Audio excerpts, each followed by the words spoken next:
আসসালামু আলাইকুম। মাত্র ২০০টি এমসিকিউ। তুমি যে স্কুলের শিক্ষার্থী হও, যে বোর্ডের শিক্ষার্থী হও, কোনো সমস্যা নাই। বিজ্ঞানের প্রতিটা পরিচ্ছেদ বলো, পাঠ বলো বিশ্লেষণ করে এমসিকিউ তৈরি করা হয়েছে মাত্র ২০০টি। তোমরা অবশ্যই জানো আমি প্রথম অধ্যায় থেকে এমসিকিউ প্রায় ৫০০ দিতে পারবো এমন অবস্থা আছে। তারপরেও টোটাল এই অধ্যায়গুলো থেকে মাত্র ২০০টি এমসিকিউ। তোমার সামনে টেস্ট পরীক্ষা থাকলে টেস্ট পরীক্ষাটা দাও, জাস্ট এই ভিডিওটি দেখো, তাহলে বুঝতে পারবে। একটা মডেল টেস্ট দিয়ে দেখো, তখনও বুঝতে পারবে কেন এই ২০০টি এমসিকিউ তোমার জন্য মহা গুরুত্বপূর্ণ। ২০০টি এমসিকিউ সকল বোর্ডের জন্য প্রযোজ্য। ইভেন দাখিল বা মাদ্রাসা বোর্ডের শিক্ষার্থী তোমরা কিন্তু এটা অবশ্যই দেখবা। ইংলিশ ভাষার শিক্ষার্থী এটা জাস্ট ট্রান্সলেট করে নেবে, এনাফ। জাস্ট এই ২০০টি এমসিকিউ। আমরা শুরু করব প্রথম অধ্যায়। প্রথমে দেখো কি দেয়া আছে, পাঠ্য বই বিশ্লেষণ। এই বিশ্লেষণ অংশটাই তোমার জন্য হচ্ছে মেন অংশ। এরপরে ২০০টি এমসিকিউ আমি দিয়েছি। তাহলে পাঠ্য বইটা, আমাদের মূল বইটা বিশ্লেষণ আমি শিখব। এই জন্য কারো যদি মূল বইটা পড়া নাও থাকে, সে কিন্তু এই ভিডিও দেখে অনেক কিছু নতুনভাবে শিখতে পারবে এবং এমসিকিউতে শতভাগ উত্তর করতে পারবে জাস্ট এই ২০০টি এমসিকিউর মাধ্যমে। তাহলে এই অধ্যায় থেকে বিশ্লেষণের প্রথম অংশ হচ্ছে আমাদের অবশ্যই জানতে হবে যে অংশটুকু। দেখো একেবারে প্রতিটা লাইন বাই লাইন নিয়েছি। বলেছিলাম শুরুতে শ্বেত সার বা স্টার্চের পাওয়া যায় এখানে ভুট্টা, ধান, গম, আলু, রাঙা আলু এবং হচ্ছে কচুতে। পরীক্ষায় এই অংশটাই মনে রাখো, এই নামটা মনে রেখো, শ্বেত সার বা স্টার্চে পাওয়া যায়। দেখো স্পষ্ট লিখে দিয়েছি, তার মানে মূল বইয়ের অংশটা আমি এখানে নিয়েছি, এজন্য বলেছি। নেক্সট ফ্রুক্টোজের উৎস। এখানে দেখো ফুলের মধু, পেঁপে, কলা, আম এবং কমলা লেবু, এ ঢাকা বোর্ডে আসছে। কমলা লেবুতে ফ্রুক্টোজ উৎস। এই জন্য বলছি মূল বইটা বিশ্লেষণ হয়ে যাবে ইনশাল্লাহ। এই শীটটা তোমার কাছে থাকা বাধ্যতামূলক। জাস্ট পিডিএফটা সংগ্রহ করে কি প্রিন্ট করে নিবা।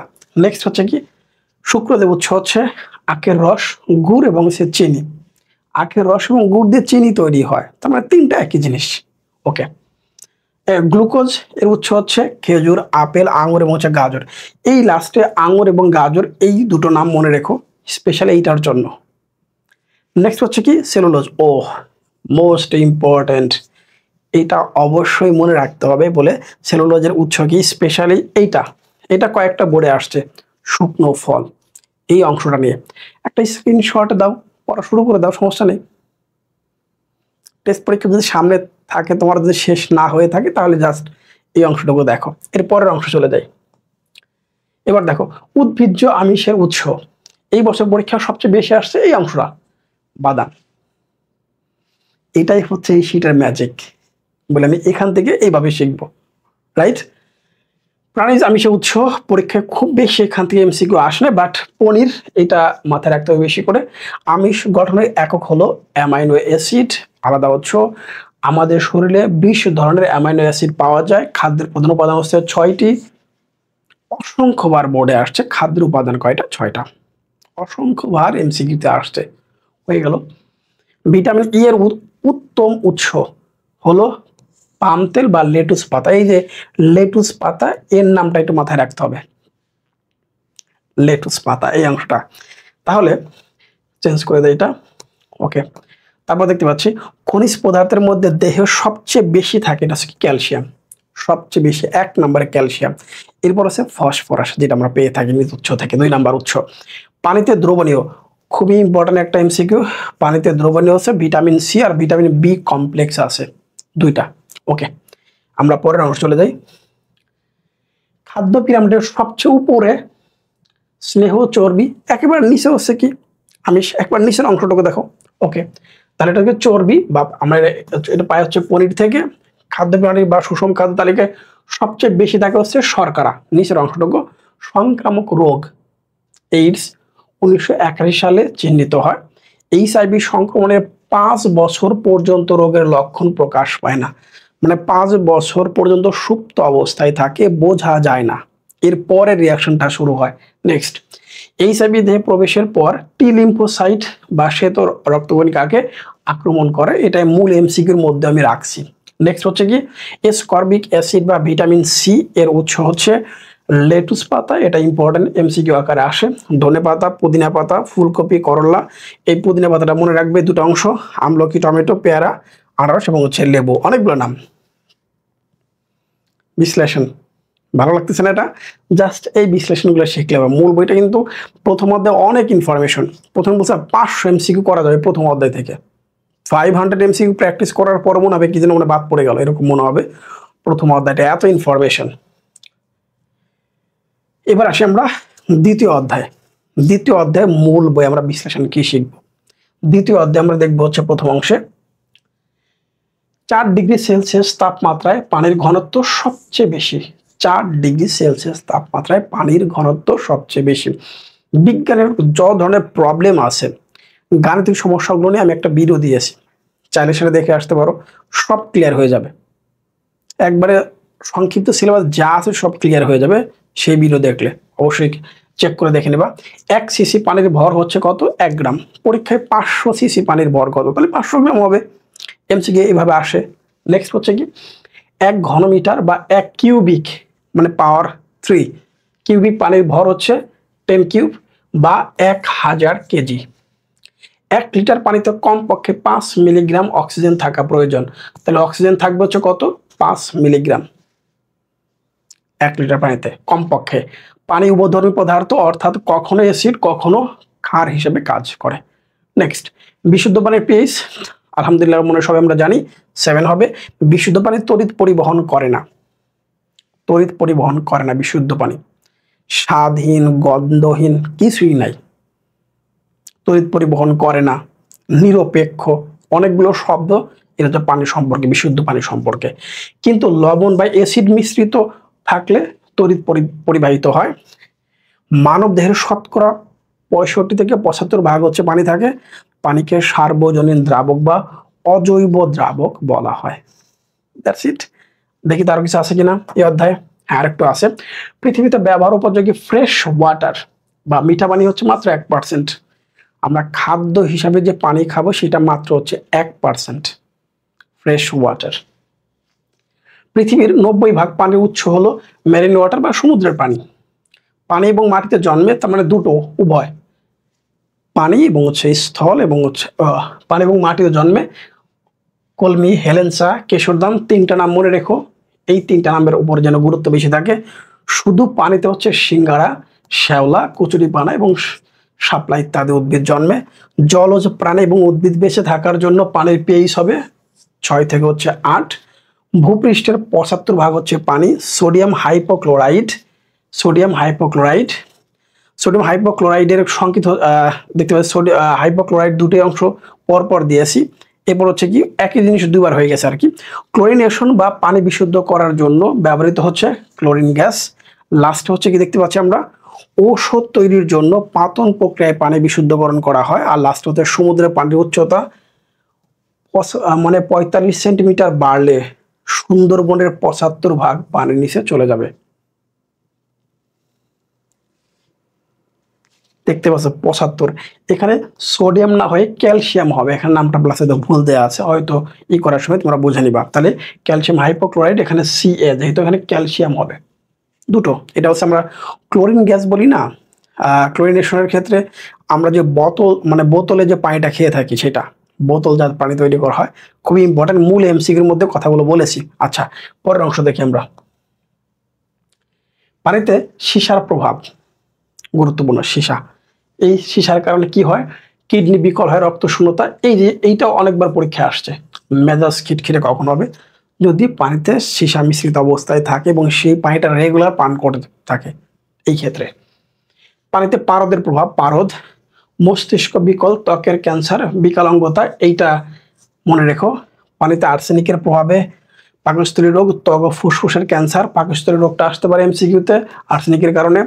1960 সালে আমেরিকার ইরি হ্রদকে মৃত হ্রদ ঘোষণা করা হয়। 1960 সালে ডিটারজেন্ট কারখানা হতে ফসফেট নির্গত হয়।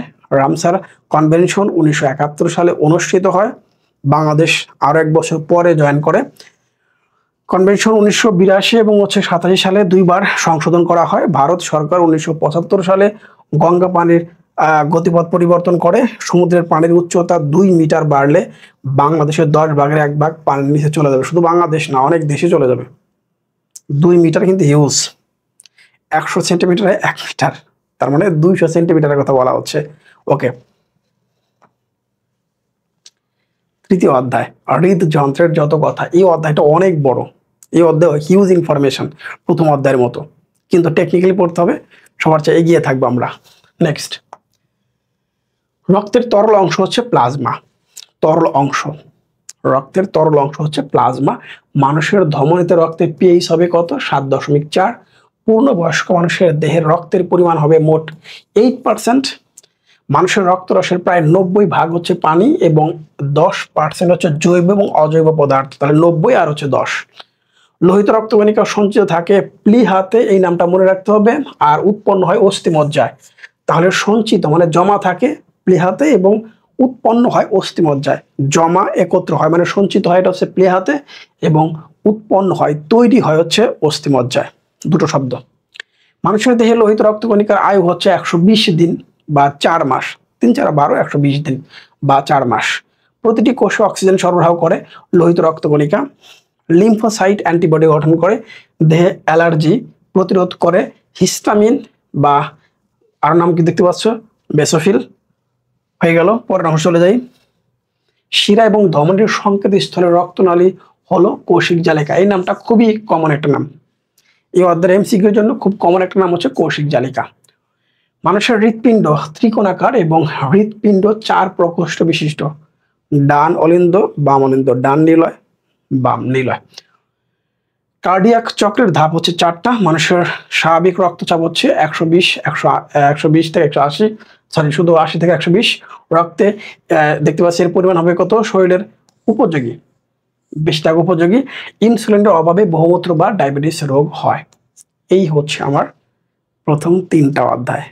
Totally part by part. হয় 200টা এমসিকিউর মধ্যে সরাসরি কমন পেয়ে যাবা, অথবা এই ইনফরমেশনগুলো থেকে ডিরেক্ট প্রশ্ন কমন পেয়ে যাবা। এই দুটো মিলিয়েই দিয়েছি। প্রিয় শিক্ষার্থী, তাহলে এখন আমরা দেখব হচ্ছে প্রথম অধ্যায়। প্রথম অধ্যায় ইতোমধ্যে আমরা মূল অংশ, পাঠ্য বা বিশ্লেষণ অংশটা দেখে ফেলেছি। এখন আমরা দেখব হচ্ছে সরাসরি কমন পাবো যে প্রশ্নগুলো, সেটা দিয়ে আমরা শুরু করতে চাই। প্রথম যে প্রশ্নটি আছে সেই প্রশ্নটি হলো, কোন জাতীয় খাদ্য সবচেয়ে বেশি তাপ এবং শক্তি উৎপন্ন করে? এটা আমরা জানি স্নেহ পদার্থ। কোন জাতীয় খাদ্য সবচেয়ে বেশি তাপ এবং শক্তি উৎপন্ন করে? সেটা হবে স্নেহ পদার্থ। কেন? কারণ এটা হচ্ছে সবচেয়ে বেশি উৎপন্ন করে 9 কিলো ক্যালোরি। 20 গ্রাম স্নেহ থেকে কি পরিমাণ শক্তি পাওয়া যাবে? 1 গ্রাম থেকে 9, তাহলে 20 গ্রাম থেকে 9 দ্বিগুণ হচ্ছে 18, তার মানে 180 কিলো ক্যালোরি। 9 হবে, এটা কিন্তু মনে রাখতে হবে। 1 গ্রাম স্নেহ থেকে আমরা 9 কিলো ক্যালোরি শক্তি পেয়ে থাকি। নিচের কোনটি চর্মরোগ প্রতিরোধ করে? চর্মরোগ প্রতিরোধ আমাদের ত্বক মসৃণ রাখে। তো অনেক টাইপের, এটা মূলত সবচেয়ে বেশি বলবো আমরা, মানে আমাদের শরীরের জন্য উপকারী, সেটা হচ্ছে স্নেহ পদার্থ। স্নেহ পদার্থ নিয়ে আমরা 3টা প্রশ্ন পর দেখে ফেললাম। আশা করি স্নেহ পদার্থ নিয়ে তোমাদের পরীক্ষায় আসলে তোমরা সঙ্গে সঙ্গে আনসার করতে পারবে। পাঠ্য বই অংশ বিশ্লেষণ তো আমরা আগেই দেখে আসছি। কোনটি উদ্ভিজ্জ আমিষ? উদ্ভিদ বলাই হয়েছে, তাহলে পনির, ছানা এবং ডিম, এটা তার উদ্ভিদ না? দেখে বোঝা যাচ্ছে। বলে বাদাম, শিমের বিচি, মটরশুঁটি, ডাল। পরীক্ষায় সবচেয়ে বেশি আসে হচ্ছে বাদাম। বাদাম এই অপশনটা পরীক্ষায় সবচেয়ে বেশি আসে। কোনটি উদ্ভিজ্জ আমিষ? কমলা লেবুতে কোনটি পাওয়া যায়? আছে ফ্রুক্টোজ। এটা আমরা শুরুর অংশে পাঠ্য বা বিশ্লেষণ অংশে দেখে আসছি। কমলা লেবুতে কোনটি পাওয়া যায়? এটা হচ্ছে ফ্রুক্টোজ। সেলুলোজ, এটা খুবই ইম্পর্ট্যান্ট একটা প্রশ্ন, 6 নাম্বারটা। 6 নাম্বার এই কোশ্চেনটি আমি আবারও বলতেছি, খুবই ইম্পর্ট্যান্ট একটা প্রশ্ন। 6 নাম্বারটা 3 স্টার প্রশ্ন। শুকনো ফল, সেলুলোজ শর্করার উৎস কোনটি? এটা হচ্ছে শুকনো ফল। আরও অনেক আছে যেটা আমরা পাঠ্য বা বিশ্লেষণ অংশে দেখে আসছি। থায়ামিনের অভাবে নিচের কোন সমস্যাটি হয়? তাহলে থায়ামিনের অভাবে কোন সমস্যাটি হবে? সেটা হচ্ছে এইখানে যতগুলো আমরা দেখতে পাচ্ছি তার মধ্যে হচ্ছে মানসিক অবসাদ দেখা যায়। পরীক্ষায় সরাসরি এই অপশনগুলোই থাকবে। এই টাইপের প্রশ্নগুলো আমরা সরাসরি কমন পেয়ে যাব, কোনো টেনশন করার প্রয়োজন নেই। আচ্ছা, পরের যে প্রশ্নটি আছে সেটি হচ্ছে, 8 নাম্বার, দেহে পরিমাণের দিক থেকে খনিজ লবণগুলোর মধ্যে দ্বিতীয় অবস্থানে কোনটি? দ্বিতীয় অবস্থানে কোনটি? সেটা হচ্ছে ফসফরাস। তাহলে প্রথম, দ্বিতীয়, এখানে দ্বিতীয়র কথা বলা হয়েছে, এটা হচ্ছে ফসফরাস। শরীরের পানি কত ভাগ কমে গেলে সংজ্ঞা লোপ পাইবে? 10%। খুবই ইম্পর্ট্যান্ট, ইদানিং এই কোশ্চেনটা অনেকবার পরীক্ষায় দেখতে পাচ্ছি। শরীরে পানির কত ভাগ কমে গেলে সংজ্ঞা লোপ পায়? এটা হচ্ছে 10%। আম যাতে গাছে দীর্ঘদিন থাকে, কোন রাসায়নিক পদার্থ স্প্রে করলে? কাল্টার। আম গাছে দীর্ঘদিন থাকবে, এটা হচ্ছে কি? কাল্টার প্রয়োগ করার ক্ষেত্রে। এইচআইভি ভাইরাস কোন ধরনের শ্বেত রক্তকণিকাকে আক্রমণ করে? আছে লিম্ফোসাইট। তাসফে আমি এখানে একটা কি দেখতে পাচ্ছি, এখানে নামটা পরিবর্তন হয়ে আসতে পারে, কিন্তু মূল কথা সেম থাকবে প্রিয় শিক্ষার্থী। তাসফিয়ার রক্তে হিমোগ্লোবিন কমে যাওয়ায় সে খাদ্য হিসেবে কোন জাতীয় খাবার গ্রহণ করবে? মানে হিমোগ্লোবিন কমে গেলে তার লৌহ জাতীয় খাদ্য তাকে গ্রহণ করতে হবে। হিমোগ্লোবিন যদি কমে যায় তাহলে লৌহ জাতীয় খাদ্য বেশি গ্রহণ করতে হবে। রক্তরসে খাদ্য সার হিসেবে উপস্থিত থাকে কোনটা? এটা হচ্ছে অ্যামাইনো অ্যাসিড বা অ্যামিনো অ্যাসিড। রক্তরসে খাদ্য সার হিসাবে উপস্থিত থাকে কোনটি? Amino acid. আমরা 14 নম্বর যে কোশ্চেনটি দেখতে পাচ্ছি, বিএমআই, ইতোমধ্যে প্রথম অধ্যায় মূল সাজেশনটা আমি ইতিমধ্যে তোমাদের দিয়ে দিয়েছি। সেখানে প্রথম অধ্যায়ে এই কোশ্চেনটা আমি আলোচনা করেছি অনেক ব্যাপ্তি, মানে অনেক বিস্তারিতভাবে, এলাবোরেটলি। সো এখন তোমাদের যে কাজটা হচ্ছে, সেম সেই সূত্রটা প্রয়োগ করব। ওজন ভাগ হচ্ছে উচ্চতা স্কোয়ার, ওজন ভাগ হচ্ছে উচ্চতা স্কোয়ার। নিহানের ওজন হচ্ছে 62 কেজি, উচ্চতা হচ্ছে 1.54 মিটার। জাস্ট সূত্রটা প্রয়োগ করলে আমরা মানটা পেয়ে যাব।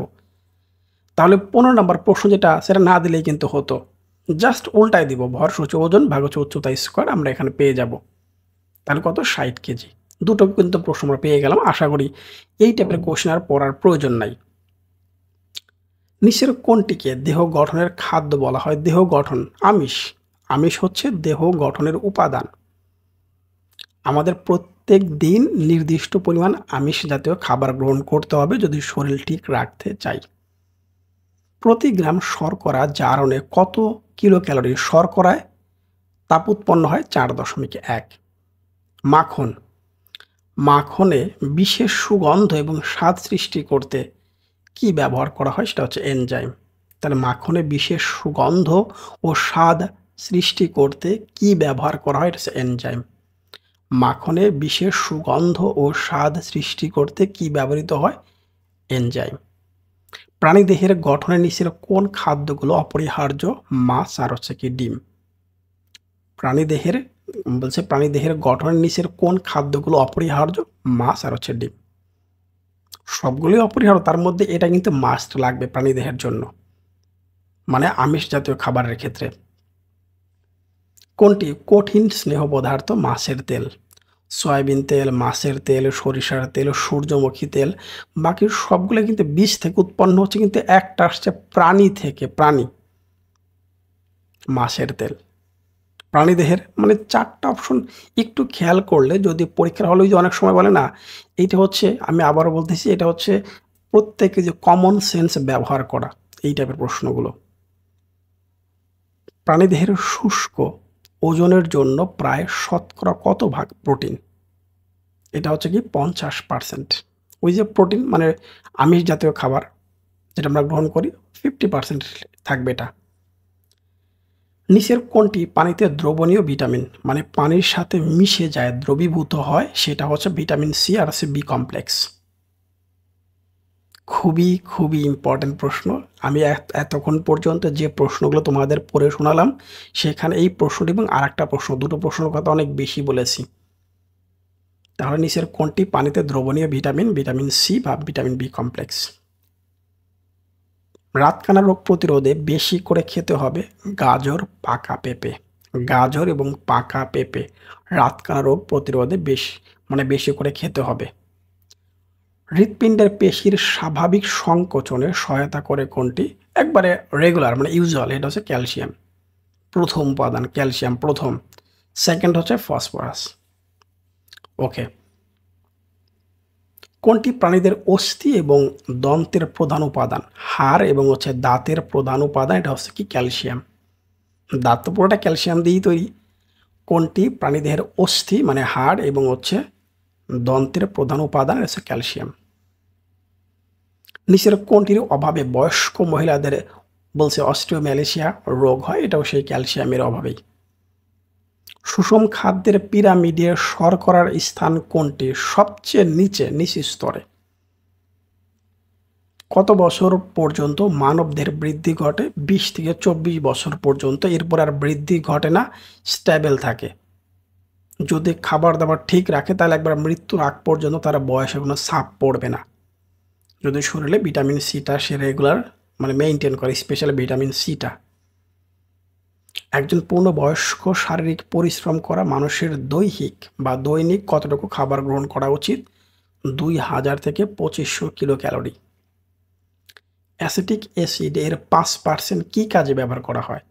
খাদ্য সংরক্ষণে ব্যবহৃত হয় 5%, যেমন আচার, চাটনি, সস। অ্যাসিটিক অ্যাসিড এর 5% ভিনেগার, অ্যাসিটিক অ্যাসিড বা ভিনেগার 5% ব্যবহার করা হয় খাদ্য সংরক্ষণে। ফলের রস, ফলের শ্বাস ইত্যাদি সংরক্ষণের জন্য কোনটি খুবই উপযোগী? সেটা হচ্ছে সোডিয়াম বেনজয়েট।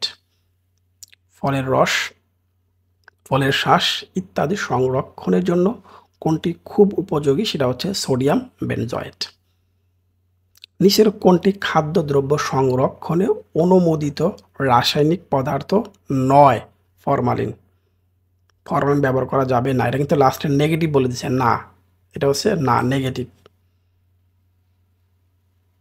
সরাসরি আমরা কমন পাবো না যে প্রশ্নগুলো, অথবা সরাসরি কমন আসতে পারে একেবারে সেম টু সেম, অথবা 2-1টা অপশন পরিবর্তন হয়ে আসতে পারে। সেই অপশনগুলো কিভাবে পরিবর্তন হবে সেটা আমি বাংলা প্রথম পত্রে তোমাদের বলে দিয়েছি। ইতিমধ্যে বাংলা প্রথম পত্রের 360টি এমসিকিউর সবগুলো গদ্য আমি একটা পর্বে দিয়ে দিয়েছি। সেকেন্ড আরেকটা পার্ট আসবে, সেই পার্ট আমি সবগুলো পদ্য দিয়ে দিব। অনেক বেশি শিক্ষার্থী সেই ভিডিওটি দেখতেছে, আলহামদুলিল্লাহ। যা হোক, ছোট মাছে উপস্থিত ভিটামিনের অভাবে এখানে যে 3টা অপশন দেওয়া আছে 3টাই সঠিক। পরীক্ষায় কি করতে পারে? পরীক্ষা করলো কি, এখান থেকে ধরো 2 নাম্বারটা চেঞ্জ করে অন্য একটা দিয়ে দিল, এভাবে পরিবর্তন হয়ে আসতে পারে। অন্য একটা দিল যেখানে 1, 2, 3 অ্যান্সার না হয় উত্তর হলো 1 আর 3। তাহলে এই প্রশ্নগুলো কি করতে হবে? বারবার পড়তে হবে। ছোট মাছে উপস্থিত ভিটামিনের অভাবে জেরপ্থ্যালমিয়া রোগ হয়, দেহের বৃদ্ধি বাধাপ্রাপ্ত হয়, লোমকূপের গোড়ায় গুটি সৃষ্টি হয়। এই যে লাস্টের 3 নাম্বারটা উত্তর হবে কিনা এটা মনে রাখতে হবে। তাহলে আমাদের উত্তর হচ্ছে 1, 2, 3। খাদ্যে মুখ্য উপাদান হচ্ছে প্রোটিন আমিষ, খনিজ লবণ, ফ্যাট। অ্যান্সার আমরা জানি, ফ্যাট তো আর খাদ্যের প্রধান উপাদান না। অ্যান্সার হচ্ছে 1 আর 2। এই টাইপের প্রশ্ন কমন না পড়লেও আশা করি পরীক্ষা হলে তোমরা অ্যান্সার করতে পারবে। খাদ্যের সহায়ক উপাদানের অন্তর্ভুক্ত হলো ভিটামিন, স্নেহ, পানি। সহায়কের মধ্যে আছে ভিটামিন আর কি পানি। স্নেহ হচ্ছে প্রধান। ভিটামিন সি অস্থির গঠন হাড়ের গঠন এবং মজবুত করে, রাইট। রোগ প্রতিরোধ ক্ষমতা বৃদ্ধি করে, এটা তো অবশ্যই। ত্বকে ঘা সৃষ্টি করে, ক্ষত শুকাতে দেরি হয়। ভিটামিন সির তে উল্টা ঘা দ্রুত শুকাবে, নেগেটিভ না, এটা পজিটিভ। উত্তর 1 আর 2। স্নেহে দ্রবণীয় ভিটামিনগুলো হলো এ, ডি আর ই, কে। তার এ, ডি, ই, কে এই ভিটামিনগুলো হচ্ছে স্নেহ দ্রবণীয় ভিটামিনগুলোর মধ্যে পড়ে। রাফেজের প্রধান উৎস হচ্ছে শাকসবজি, খোসা সমেত ফল খোসা সহ, রাইট। আলু, রাইট। ডাল, রাইট। অ্যান্সার 1, 2, 3। তার রাফেজ হচ্ছে শস্য দানা, খোসা সমেত ফল খোসা সহ। শাকসবজি, খোসা সমেত ফল, আলু, ডাল সবগুলোই হচ্ছে আমাদের জন্য রাফেজ। মাদকাসক্তির পারিবারিক কারণগুলোর মধ্যে বেকারত্ব, একাকিত্ব, হতাশা। একাকিত্ব এবং হতাশা, এই দুটো উত্তর হিসেবে নিতে হবে। একাকিত্ব এবং হতাশা। এবার আসি আমরা সরাসরি যে প্রশ্নগুলো আমরা কমন পাবো না। এই উদ্দীপক নির্ভর প্রশ্ন কখনোই কমন তোমরা পাবে না, কোনো বইয়ে নাই। এই উদ্দীপক টাইপের প্রশ্নগুলো নতুনভাবে তৈরি করে দিবে। কিন্তু এইখানে যে টপিকটা নিয়ে আসছে পরীক্ষায় এই টপিকটা কিন্তু কমন পড়বে। এই জন্য বলা হয় 30 আউট অফ 30 প্রশ্ন কমন পাবে। যারা মূল কথাটা বুঝো তারা কিন্তু বিষয়টা রিয়ালাইজ করতে পারবে, হ্যাঁ, এইভাবেই পড়তে হবে, তাহলে আমি 30 আউট অফ 30 পাবো। এখানে সেই কথা বলা হয়েছে। মহসিন সাহেবের ছেলে সুমনের মানসিক অবসাদ, ক্লান্তি, খাওয়া অরুচি ইত্যাদি উপসর্গ দেখা দিলে তিনি ছেলেকে নিয়ে ডাক্তারের কাছে যান। ডাক্তার সাহেব ছেলেকে ঢেঁকি ছাঁটা চাল, ডাল, বাদাম, দুধ, ডিম, যকৃৎ ইত্যাদি খাবার খাওয়াতে বললেন। এই যে লাস্টের খাবারের নামগুলো একটু মাথায় রাখতে হবে, কোন খাদ্য উপাদানগুলো একটু খুবই খেয়াল রাখতে হবে।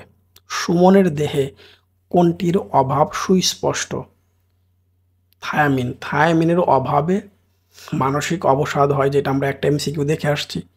ক্লান্তি, খাওয়ার অরুচি ইত্যাদি উপসর্গ দেখা দেয় থায়ামিনের অভাবে, যেটা আমরা একটা এমসিকিউ পড়ে আসছি ইতিমধ্যে।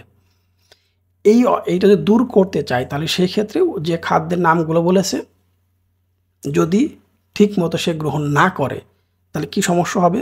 থায়ামিনের অভাবে বেরি রোগ হওয়া, স্নায়ুতন্ত্র দুর্বল হওয়া, জিভের লাস্টে বলছে জিভের অ্যাট্রফি হওয়া। তার মানে এটা উত্তর হিসেবে আমাদের মূল বইয়ের মধ্যে নেই, উত্তর হবে 1 আর হচ্ছে 2। চমৎকার না? 41টি এমসিকিউ প্রথম অধ্যায় থেকে। যারা বিজ্ঞানের প্রথম অধ্যায়টা খুব ভালো মতো দেখেছো তারা অবশ্যই যেন প্রথম অধ্যায়ে এমসিকিউ হবে 3 থেকে 400, প্রথম অধ্যায় শুধু, বাকি অধ্যায়গুলো বাদ দিলাম। আর সেখানে তুমি টোটাল বই থেকে এমসিকিউ পাচ্ছ মাত্র 200টি। এই সম্পূর্ণ শীটটা তোমরা ক্রয় করতে পারবে ডিসেম্বরের 1 তারিখ থেকে, পিডিএফ আকারে ক্রয় করতে পারবে, আর একটা ক্লাসের মাধ্যমে সবগুলো রেডি হয়ে যাবে। ডিসেম্বরের 1 তারিখ থেকে তোমরা এটা ক্রয় করতে পারবে। এর আগে কোনো ধরনের ফোন, এসএমএস কোনো কিছুই দেয়া যাবে না, বলে দিয়েছে প্রত্যেকটা ভিডিওতে।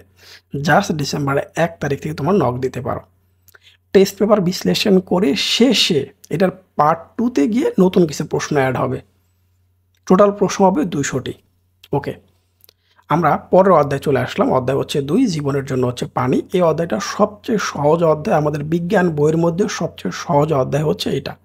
ক্লাস 5-এর জন্য প্রযোজ্য একটা অধ্যায় ক্লাস 9-10-এ ইনক্লুড করা হয়েছে। এই অধ্যায়টা 9-10-এ কেন দিয়েছে আই ডোন্ট নো, এর চেয়ে অনেক ভালো একটা অধ্যায় দিলে শেখা আরও বেশি হতো। যা হোক, জলজ প্রাণীদের বেঁচে থাকার জন্য 10 লিটার পানিতে কমপক্ষে কত মিলিগ্রাম অক্সিজেন প্রয়োজন? এখানে বলছে কত মিলিগ্রাম অক্সিজেন প্রয়োজন 10 লিটার পানিতে। 1 লিটার পানিতে 5, তাহলে 10 লিটার হবে কত? 5 10 50। 1 লিটারে হচ্ছে কত? 5, তাহলে 10 লিটার হবে কত? 50। সেম পরে যে প্রশ্নটা উল্টাই দিয়েছে দেখো, জাস্ট তুমি এখানে দেখো কি দেওয়া আছে, এত গ্রাম, কিন্তু আমরা তো জানি মিলিগ্রামে নিতে হবে, তাহলে এটাকে 1000 দ্বারা গুণ করে 175 হয়ে যাবে। এখন 175কে যদি 5 দিয়ে পরে ভাগ করে দিই তাহলে 35 চলে আসবে। এটা কিন্তু গ্রামে দেওয়া আছে, আমাকে নিতে হবে মিলিগ্রামে, তার মানে এটাকে আমি 1000 দিয়ে গুণ করে দেব। আমার মনে হয় তুমি সবাই বুঝতে পারছো ইনশাল্লাহ। জলজ প্রাণীদের বেঁচে থাকার জন্য প্রতি লিটার পানিতে কমপক্ষে 5 মিলিগ্রাম, যেটা আমাদের এই কোশ্চেনের সাথে রিলেটেড। প্রশ্নে বলেছি এত গ্রাম অক্সিজেনের জন্য, গ্রাম বলে দিয়েছে, গ্রামকে মিলিগ্রামে নাও, তারপরে লিটারে নিয়ে আসো ভাগ করে, তার মানে 35 চলে আসবে। আই থিঙ্ক সবার জন্য এটা ক্লিয়ার। 500 সিসি পানির ভর কত? 500 সিসি পানির ভর কত? 1 সিসি পানির ভর 1 গ্রাম, তাহলে 500 সিসি 500 গ্রাম। 1 সিসি পানির ভর হচ্ছে 1 গ্রাম, তাহলে 500 সিসির ক্ষেত্রে 500 গ্রাম। নিচের কোনটি আমাদের দেশে বন্যার সময় পানি বিশুদ্ধকরণ করার জন্য যে ট্যাবলেট ব্যবহৃত হয়? এ sodium hypochlorite, sodium hypochlorite, sodium hypochlorite, এর মাঝখানে ও আছে, হাইপোক্লোরাইড, হাইপো উচ্চারণটা হবে, এইচ থাকলে হচ্ছে বাই উচ্চারণ হবে, সোডিয়াম বাইকার্বনেট, এরকম সোডিয়াম বাইকার্বনেট, সোডিয়াম হাইপোক্লোরাইড, মাঝখানে ও চলে আসছে, অক্সিজেন। এটা সহজে মনে রাখার টেকনিক। মানুষ তেজস্ক্রিয় পদার্থযুক্ত পানি পান করলে দেহে ক্যান্সার রোগ সৃষ্টি হয়। যদি আমরা প্রতিনিয়ত তেজস্ক্রিয় পদার্থযুক্ত পানি পান করি সেই ক্ষেত্রে। আর্সেনিকের প্রভাবে কোন রোগ হয়? পাকস্থলীর রোগ। আর্সেনিকযুক্ত পানি যদি মানুষ প্রতিদিন খেতেই থাকে একটা পর্যায়ে গিয়ে পাকস্থলীর রোগ দেখা দিবে। জলাভূমি, রক্ষা করা হলে পানি দূষণ অনেকখানি কমে যাবে, কারণ জলাভূমি বন্যা নিয়ন্ত্রণ করে। জলাভূমি ভরাট করে ফেলেছে, তাহলে পানি তো বের হতে পারবে না, দ্যাটস ওয়াই বন্যা হয়ে যায়। আসলে ক্লিয়ার, জলাভূমি রক্ষা করা হলে পানি দূষণ অনেকখানি কমে যাবে, কারণ জলাভূমি বন্যা নিয়ন্ত্রণ করে। জলাভূমিতে মাছের ডিম নষ্ট হয়ে যাবে কখন? পিএইচ এর মান যদি 5-এর চেয়ে কম হয়। পিএইচ এর মান যদি 5-এর চেয়ে কম হয়ে যায়, সেই ক্ষেত্রে কিন্তু মাছের ডিম নষ্ট হয়ে যাবে। পানির ঘনত্ব কিসের উপর নির্ভর করে? তাপমাত্রার উপর। তাপমাত্রা বাড়ে কমে এর উপর নির্ভর করে পানির ঘনত্ব। পিএইচ মান খুব কমে গেলে জলজ প্রাণীদের দেহ থেকে কোনটি বাইরে চলে আসে? ক্যালসিয়াম। পিএইচ এর মান যত কমবে প্রাণীর দেহ থেকে ক্যালসিয়ামটা বেরিয়ে যাবে, ক্যালসিয়াম বেরিয়ে আসবে। সিএ মানে ক্যালসিয়াম। পানি বিশুদ্ধকরণ স্ফুটন প্রণালী কোনটি? 15 থেকে 20 মিনিট পানি ফুটিয়ে এটা পান করতে হবে। আসলে এখন ফুটিয়ে পানি পান করা খুবই অনিরাপদ মনে হয়, কারণ এমন কিছু পদার্থ মিশ্রিত অবস্থায় থাকে, ফুটিয়ে পান করলে সম্পূর্ণ দূর হয় না। বোতলজাত পানি কোন পদ্ধতিতে বিশুদ্ধকরণ করা হয়? ক্লোরিনেশন। ক্লোরিনেশন খুবই ইম্পর্টেন্ট টপিক, এটা মনে রাখতে হবে। 53 এই এমসিকিউটা হচ্ছে এই অধ্যায়ের সবচেয়ে গুরুত্বপূর্ণ এমসিকিউ। যদি বলা হয় দ্বিতীয় অধ্যায় থেকে আমি একটা এমসিকিউ পড়বো, সেই এমসিকিউটা হবে এই 53 নাম্বারটা। তাহলে বুঝতে পারছো কতটা ইম্পর্টেন্ট। ক্লোরিনেশন নামটা মনে রাখতে হবে। জাপানের ফুকুশিমা শহরে তেজস্ক্রিয় ঘটনা কবে সংঘটিত হয়? 2011 সালে। ইটিপি অ্যাফ্লুয়েন্ট ট্রিটমেন্ট প্লান্ট, এটা হচ্ছে ফুল মিনিং, পরীক্ষা আসে। সৃজনশীল কয়ের জন্য আসে? গঙ্গার পানি বন্টন নিয়ে বাংলাদেশে ভারত চুক্তি হয় কত সালে? 1977 সালে। 7-7 ভারত চুক্তি। এরপর দেখতে পাচ্ছি ঢাকা শহর থেকে প্রতিদিন কি পরিমাণ বর্জ্য নদীতে গিয়ে পড়ে? 250 মেট্রিক টন। এটা তো অনুমান করা হয়, এর চেয়ে আরও বেশি হতে পারে। হেলসিঙ্কিতে অনুষ্ঠিত রামসার কনভেনশন কত সালে?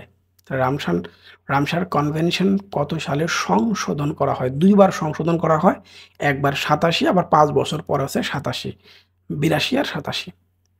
প্রথমবার 82, এরপর 5 বছর পর আবার আছে 87 সালে।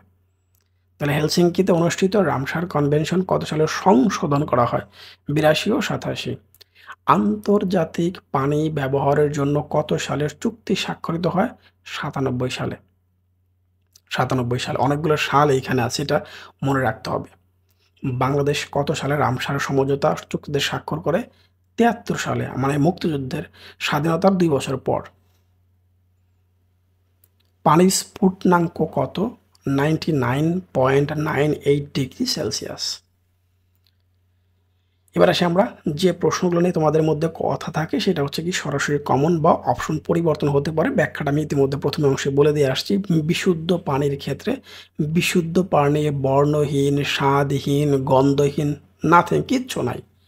বিদ্যুৎ পরিবাহী না, বিশুদ্ধ পানিতে বিদ্যুৎ পরিবহন করে না। উভধর্মী পদার্থ সর্বজনীন দ্রাবক, রাইট। মরা নদী হলো বনজ, বড়াল আর হচ্ছে বিবিয়ানা। প্রথম দুটি হবে মনোজ আর হচ্ছে কি বড়াল। মিঠা পানিতে দ্রবীভূত অক্সিজেন কমে যেতে পারে বৈশ্বিক উষ্ণতা বৃদ্ধিতে। এটা তো একবারে মানে 100%। লবণাক্ততা বৃদ্ধিতে। জলজ উদ্ভিদ বৃদ্ধি পেলে আরও ভালো হবে, এটা নেগেটিভ, এটা পজিটিভ। দ্যাটস ওয়াই অ্যান্সার হবে 1 আর হচ্ছে কি 2, রাইট। সম্পূর্ণ শীটটি আমি আবারও বলতে তোমরা ক্রয় করতে পারবে, পিডিএফ আকারে বাসায় দিয়ে দিব, জাস্ট প্রিন্ট করে বই আকারে পড়তে পারে। সেটা ডিসেম্বরের 1 তারিখ থেকে স্টার্ট হবে। গত বছর লাস্ট 3 মাসে প্রায় 13,500 স্টুডেন্টের মতো এটা ক্রয় করেছিল। এই বছর টার্গেট প্রায় 20,000 শিক্ষার্থী যেন এটা ক্রয় করতে পারে। পানি বিশুদ্ধকরণে জীবাণুনাশক হিসাবে ব্যবহার করা হয়, ওই যে আগেই বলেছিলাম, ক্লোরিন গ্যাস। আর হচ্ছে দেখো এখানে ওই যে ক্লোরিনেশনের ক্ষেত্রে ক্যালসিয়াম হাইপোক্লোরাইডের ক্ষেত্রে এটা আমরা ব্যবহার করব। সুন্দর। 1 আর হচ্ছে 2, এটা আর একটা ইম্পর্টেন্ট এমসিকিউ এই অধ্যায়ের ক্ষেত্রে। সীসা মিশ্রিত পানি পান করার ফলে, খুবই ইম্পর্টেন্ট প্রশ্ন, সীসা মিশ্রিত পানি পান করার ফলে শরীর যারা করে, স্পেশালি লাস্টের এইটা এই অপশনটা, মেজাজ খিটখিটে হয়, তার মানে সীসা মিশ্রিত পানি পান করার ফলে এটা হতে পারে। বিশুদ্ধ পানি, যেটা আমরা আগে দেখে আসলাম, স্বাদহীন, গন্ধহীন, সব নেগেটিভ। স্বাদহীন, গন্ধহীন, বর্ণহীন, তড়িৎ পরিবহন করে না, নিরপেক্ষ হয়, তিনটাই। জলজ উদ্ভিদের ক্ষেত্রে খুবই ইম্পর্টেন্ট প্রশ্ন, কাণ্ড খুব নরম হয়, ইয়েস, যেন পানির সাথে, ঢেউয়ের সাথেও মানে ভেঙে না যায়। বংশবিস্তার সাধারণত অঙ্গজ জননে হয়। লাস্টে হচ্ছে কি, শুধু মূল রম পানি শোষণ করে, সমগ্র দেহ দিয়েই সে পানি শোষণ করে। অ্যান্সার 1 আর হচ্ছে 2। উদ্দীপক দেখতে পাচ্ছি আমরা, পানি H2O, উক্ত পদার্থটির গলনাঙ্ক, তাহলে পানির স্ফুটনাঙ্ক 99.98, তাহলে গলনাঙ্ক 0°C। বিশুদ্ধ অবস্থায় পানি ইতিমধ্যে আমরা পড়ে আসছি, উভধর্মী পদার্থ হিসেবে কাজ করে, তড়িৎ পরিবহন করে না, আর পুরোপুরি নিরপেক্ষ। অ্যান্সার লাস্টের দুটি, উভধর্মী পদার্থ হিসেবে কাজ করে। এখানে অ্যান্সার 1, খেয়াল করে দেখো, বিশুদ্ধ অবস্থায় পানি উভধর্মী পদার্থ হিসাবে কাজ করে, উভধর্মী, এখানে অ্যান্সার এটাই হবে। ওকে, চিত্র দেখতে পাচ্ছি আমরা, চিত্রে উদ্ভিদটি কোন উপায়ে বংশ বিস্তার করে? অঙ্গজ, তাহলে অঙ্গজ প্রজননের মাধ্যমে তারা বংশ বিস্তার করে। একটা আমরা কচুরি পানা দেখতে পাচ্ছি। উদ্ভিদটির বৈশিষ্ট্য, কাণ্ড এবং অঙ্গ প্রত্যঙ্গ নরম, রাইট। মূল খুব ছোট, এটাও সঠিক। ফুল উজ্জ্বল বর্ণের হয়। পানিতে ভাসমান যে কোনো জলজ উদ্ভিদের ফুল খুবই সুন্দর হয়। আচ্ছা, আমরা চলে আসলাম 3 নম্বর অধ্যায়ে, হৃদযন্ত্রের যত কথা। রক্তের তরল অংশের কাজ কোনটি? খাদ্য সার পরিবহন করা, সেই তরল অংশের নাম হচ্ছে কি? প্লাজমা। তাহলে রক্তের তরল অংশের কাজ কোনটি? খাদ্য সার পরিবহন করা। রক্তের তরল অংশ কি বলে? প্লাজমা বলে। দুটো পরপর পেয়ে গেলে তোমরা। লোহিত রক্তকোষ কোথায়? অস্থিমজ্জায় উৎপন্ন হয়, অস্থিমজ্জায়। লোহিত রক্তকোষ কোথায় উৎপন্ন হয়? অস্থিমজ্জায়। পূর্ণবয়স্ক নারীর দেহে প্রতি ঘন মিলিমিটার রক্তে গড়ে লোহিত রক্তকণিকা হবে 4 থেকে 5 লাখ। তাহলে 4 থেকে 5 লাখ পাবো আমরা পূর্ণবয়স্ক নারীর ক্ষেত্রে। মানবদেহের রোগ প্রতিরোধ ক্ষমতা বৃদ্ধি করে লিম্ফোসাইট। তো এটা হচ্ছে কি? রোগ প্রতিরোধ ক্ষমতা বৃদ্ধি করে লিম্ফোসাইট। রোগ প্রতিরোধ ক্ষমতা বৃদ্ধি করে লিম্ফোসাইট। কোনটি হেপারিন নিঃসৃত করে? বেসোফিল। তাহলে হেপারিন নামটা মনে রাখবা, হেপারিন আর হচ্ছে বেসোফিল। জাস্ট মনে রাখলাম, এটা খুবই ইম্পর্টেন্ট একটা এমসিকিউ, মার্ক করে রাখলাম। কোনটি হেপারিন নিঃসৃত করে? এটা হচ্ছে কি? বেসোফিল। কোনটি হলো অণুচক্রিকার সংখ্যা স্বাভাবিকের তুলনায় কমে যায়? এটা হচ্ছে ডেঙ্গু জ্বর। ডেঙ্গু জ্বরটার নামটা মনে রাখবা, 3য় অধ্যায় এটা নিয়ে একটু আলোচনা করা হয়েছে। ডেঙ্গু জ্বর আক্রান্ত হলে নিচের কোনটি হতে পারে? পারপুরা। 2বার পড়লাম ডেঙ্গু জ্বর, তার মানে 79 এবং 80 নাম্বার দুটি প্রশ্ন। কোনটি অত্যধিক হারে বেড়ে গেলে লিউকোমিয়া হতে পারে? শ্বেতকণিকা। যদি শ্বেতকণিকা অনেক বেড়ে যায় তাহলে লিউকোমিয়া হতে পারে। কোন রোগের কারণে 3 মাস পর পর রক্ত সঞ্চালন করতে হবে? থ্যালাসেমিয়া। 3 মাস পর পর রক্ত দিতে হবে। খুবই আলাদা করো, কারো যেন এই রোগটা না হয়। গ্রহীতার রক্তের গ্রুপ জানা সম্ভব না হলে কোন গ্রুপের রক্ত দেওয়া সবচেয়ে নিরাপদ? রক্তের গ্রুপ জানা নাই, রক্ত এখনই দিতে হবে, তাহলে ও নেগেটিভ যারা আছে সে দিতে পারবে এটা। হৃৎপিণ্ড থেকে রক্ত দেহে বিভিন্ন অংশে বহন করে নিয়ে যায় যে রক্তনালী, সেটির বৈশিষ্ট্য হলো স্পন্দন আছে। হৃৎপিণ্ড থেকে রক্ত দেহের বিভিন্ন অংশে বহন করে, স্পন্দন।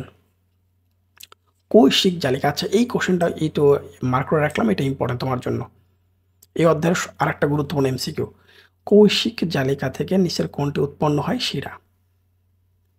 ফুসফুস হতে অক্সিজেন যুক্ত রক্ত হৃৎপিণ্ডে নিয়ে আসে হচ্ছে পালমোনারি শিরা। তাহলে পালমোনারি শিরা হচ্ছে ফুসফুস থেকে অক্সিজেন যুক্ত রক্ত হৃৎপিণ্ডে নিয়ে আসে। মস্তিষ্কের রক্তনালীতে রক্ত জমাট বাঁধে, তাকে কি বলে? এটা হচ্ছে এখানে কি বলে সেটা হচ্ছে কি? Cerebral thrombosis. মস্তিষ্কের রক্তনালীতে রক্ত জমাট বাঁধলে তাকে কি বলে? সেটা হচ্ছে কি? Cerebral thrombosis. দীর্ঘদিন স্টেরয়েড জাতীয় ঔষধ ডায়াবেটিস হবে। দীর্ঘদিন স্টেরয়েড জাতীয় ওষুধ সেবন করলে কোন রোগে আক্রান্ত হওয়ার আশঙ্কা বেশি থাকবে? ডায়াবেটিস। নিচের কোনটি ফ্যাগোসাইটোসিস প্রক্রিয়ায় জীবাণু ভক্ষণ করে, নষ্ট করে ফেলে? নিউট্রোফিল। হৃৎপিণ্ডের বেষ্টনকারী পর্দা হচ্ছে পেরিকার্ডিয়াম। হৃৎপিণ্ডের বেষ্টনকারী পর্দা হচ্ছে পেরিকার্ডিয়াম। হৃৎপিণ্ডের বেষ্টনকারী পর্দা পেরিকার্ডিয়াম। নিচের কোনটি রক্তরসের প্রতিরক্ষামূলক জৈব পদার্থ? অ্যাস্ট্রিটক্সিন। নিচের কোনটি রক্তরসের প্রতিরক্ষামূলক জৈব পদার্থ? অ্যাস্ট্রিটক্সিন। Next question. প্রাপ্তবয়স্ক সুস্থ মানুষের রক্তে প্রতি ঘন মিলিলিটারে অণুচক্রিকার সংখ্যা কত? দেখতে পাচ্ছ এখানে 50,000 থেকে হচ্ছে 4 লাখ পর্যন্ত। কোন রক্তকণিকা রক্তরসের মধ্য দিয়ে নিজেই চলতে পারে, সে তো রক্তকণিকা পাওয়ারফুল। কোন রক্তকণিকার রক্তরসের মধ্য দিয়ে নিজেই চলতে পারে, এটা সে তো রক্তকণিকা। White blood cell. লিউকোমিয়া কি? Blood cancer. লিউকোমিয়া রোগটা হচ্ছে আসলে ব্লাড ক্যান্সার। কোন রক্তকণিকার জন্য লিউকোমিয়া হয়? ওই যে হোয়াইট ব্লাড সেল, সে তো রক্তকণিকা, WBC। রক্তে অণুচক্রিকার সংখ্যা বেড়ে যাওয়াকে বলে থ্রম্বোসাইটোসিস। অণুচক্রিকা রক্ত জমাট বাঁধতে সহায়তা করে, সেটা যদি অনেক পরিমাণে বেড়ে যায় তাকে বলা হয় থ্রম্বোসাইটোসিস। কোন রক্তের গ্রুপে অ্যান্টিবডি অনুপস্থিত? এবি। এবির মধ্যে কোনো অ্যান্টিবডি নাই। প্রায় 46% মানুষের ব্লাড গ্রুপ হলো ও। আমিও তাদের মধ্যে পড়ি। রক্তের pH এর মান কতটুকু পরিবর্তিত হলে মৃত্যু হতে পারে? 0.4। একটু হেরফের হলে 0.4। নিচের কোনটি অক্সিজেনযুক্ত রক্ত সরবরাহ করে? ধমনী এবং হচ্ছে পালমোনারি শিরা। ও আমার রক্তের গ্রুপ হচ্ছে ও পজিটিভ। নিচের কোনটি অক্সিজেনযুক্ত রক্ত সরবরাহ করে? এটা হচ্ছে ধমনী এবং হচ্ছে পালমোনারি শিরা। কোন রক্তনালী দূষিত রক্ত বহন করে? এটা হচ্ছে ফুসফুসীয় ধমনী। তাহলে দূষিত রক্ত বহন করে ফুসফুসীয় ধমনী। ধমনী এবং হচ্ছে শিরা পার্থক্য আছে। কৌশিক জালিকা কি দিয়ে তৈরি? তাহলে অ্যান্ডোথেলিয়াল দিয়ে। তাহলে অ্যান্ডোথেলিয়াম দিয়ে তৈরি হচ্ছে কৌশিক জালিকা। ইম্পর্টেন্ট প্রশ্ন। তাহলে অ্যান্ডোথেলিয়াম দিয়ে তৈরি হচ্ছে কৌশিক জালিকা। দেহে লোহিত কণিকার সংখ্যা স্বাভাবিকের তুলনায় বাড়লে কোন সমস্যাটি হয়? তাহলে পলিসাইথিমিয়া। তাহলে পলিসাইথিমিয়া এইটা কিন্তু হবে। নামগুলো মনে রাখতে হবে, বারবার না পড়লে মনে থাকবে না। রক্তে কোলেস্টেরলের স্বাভাবিক পরিমাণটা কত? 100 থেকে 200। সরাসরি কমন পেতেও পারি, অথবা অপশনগুলো পরিবর্তন কীভাবে হতে পারে সেটা তোমাদের শুরুতে বলে দিয়েছি। ডায়াবেটিস রোগের লক্ষণ হলো ওজন বেশি হওয়া, খুব বেশি পিপাসা লাগা, চোখে ঝাপসা দেখা।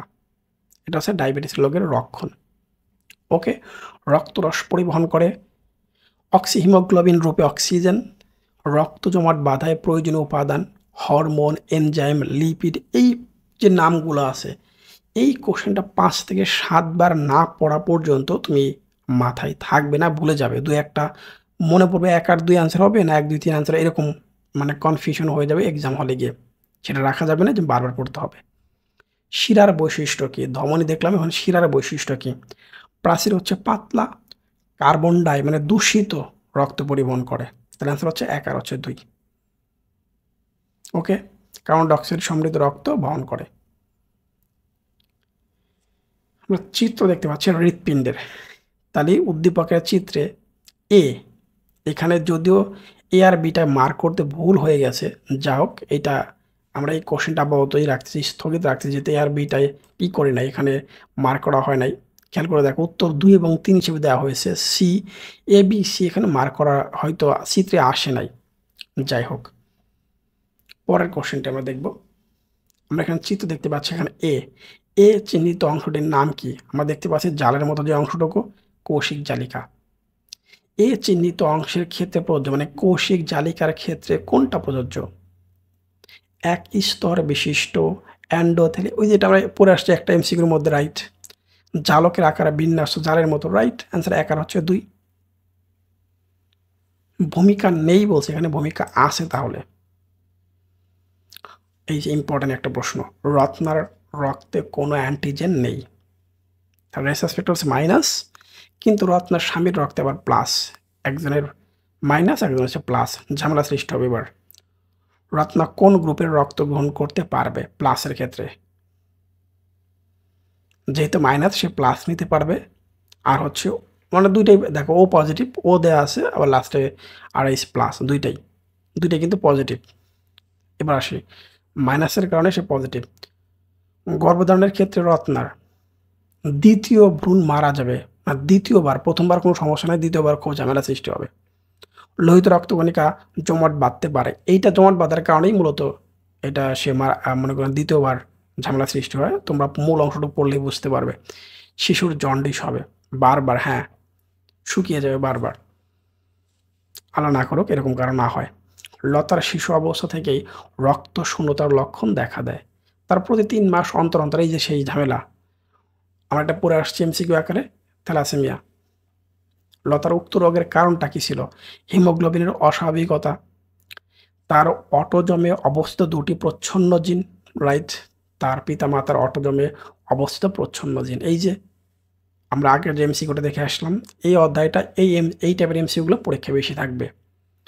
কয়ের জন্য রক্ত প্রয়োজন, কিন্তু কয়ের রক্তের গ্রুপ জানা নাই, তাহলে ও মাইনাস, ও নেগেটিভ দিবে। খ বললো আমি রক্ত দেব, আমার রক্তের গ্রুপ জানা আছে। ক্ষয়ের জানা মতে তার নিজের গ্রুপ কি হবে? মাইনাস, যেহেতু সে জানা নাই। ক্ষয়ের রক্তের গ্রুপ যদি ভিন্ন হয় তবে ক্ষয়ের রক্ত নিলে কি হবে?